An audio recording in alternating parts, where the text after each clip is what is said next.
इस वक्त हमारे साथ बीजेपी के प्रवक्ता राकेश सिंह जी फोन लाइन पर हैं। सर, कैसे देख रहे हैं रातों रात 3 मंत्रिमंडल में बदलाव हो जाता है मंत्रियों का, इसे कैसे देख रही है बीजेपी?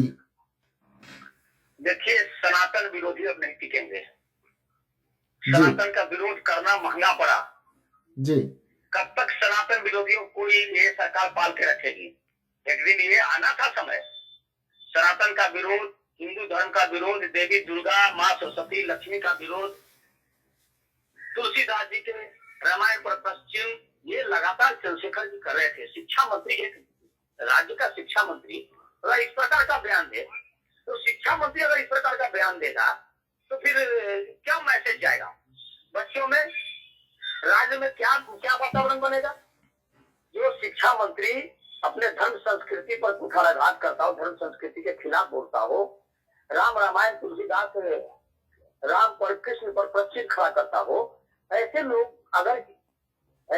कैसे रहेंगे शिक्षा मंत्री? ये तो बहुत पहले हटाना चाहिए था। ये तो अब इनकी सद्बुद्धि आई है नीतीश जी को। इनको पहले हटा देनी चाहिए था। बिहार का माहौल खराब कर रहे थे, बिहार की प्रतिष्ठा को, बिहार की छवि को धूमिल करने का काम कर रहे थे। इनको पहले चलता करना चाहिए था। बहुत देर हो गई, इनको पहले हटा देना चाहिए था।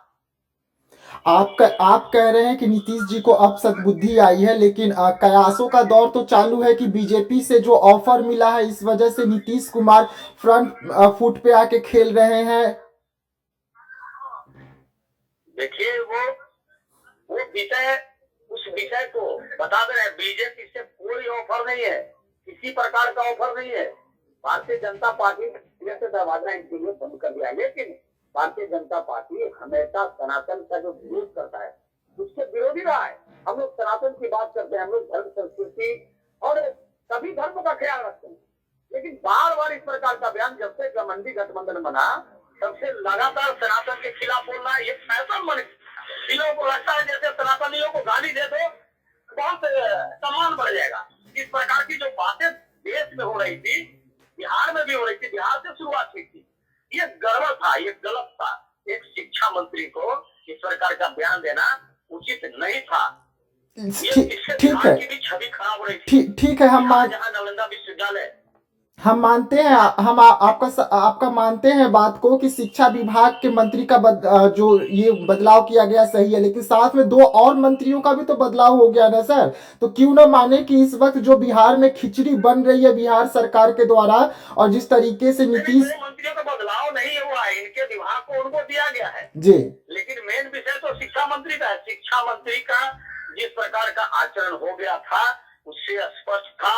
लगातार विपक्ष, हम लोग दबाव बनाए थे कि ऐसे शिक्षा मंत्री को हटाना चाहिए। ये राजहित में नहीं, राष्ट्र हित में नहीं है। इससे देश के बाहर भी छवि बिहार की खराब हो रही है, देश की छवि खराब हो रही है।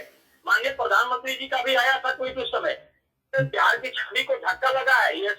ऐसे मंत्रियों को, वास्तव में ऐसे मंत्रियों को किसी भी राज्य में इस प्रकार का मंत्री, इस तरह के व्यक्ति को मंत्री, उसमें भी शिक्षा जैसे महत्वपूर्ण विभाग का मंत्री नहीं बनाना चाहिए।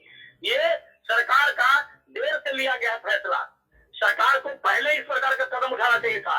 सरकार को लगा है कि कल राम मंदिर में रामलला का प्राण प्रतिष्ठा हो रहा है, इसलिए थोड़ा सा अपनी छवि को ठीक ठाक किया जाए, छवि के भय से। लेकिन छवि तो खराब हो गई है बिहार की जनता की नजर में भी और देश की जनता की नजर में भी छवि खराब हो गई है जी। छवि खराब हो गई, तो क्या इस छवि सुधारने की तैयारी चल रही है चुनाव के मद्देनजर, या पलटी मारने की तैयारी चल रही है?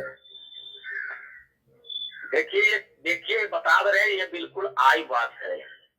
कल रामलला के प्राण प्रतिष्ठा का विषय है। कल प्राण प्रतिष्ठा अयोध्या में हो रहा है। देश भर में, या कहे कि पूरे विश्व भर में राममय वातावरण बना है। अब इनको लगता है कि थोड़ा शिक्षा मंत्री को हटा के अपनी छवि को ठीक किया जाए, लेकिन आपने बिहार की छवि को धूमिल करने का काम किया। देश भर में बिहार की छवि को और विश्व भर में देश की छवि को धक्का लगाने का काम किया था उस समय चंद्रशेखर जी ने। ऐसा इनको पर कठोर निर्णय पहले लिया जाना चाहिए था। जो आज लिया गया है, जो कल शाम में लिया गया है, वो पहले लिया जाना चाहिए था। इससे बिहार की छवि को बच्चा नहीं लगता। बिहार की छवि को धूमिल करने का काम ये लोगों ने किया था। जी, बहुत बहुत धन्यवाद सर अहम जानकारी देने के लिए। जी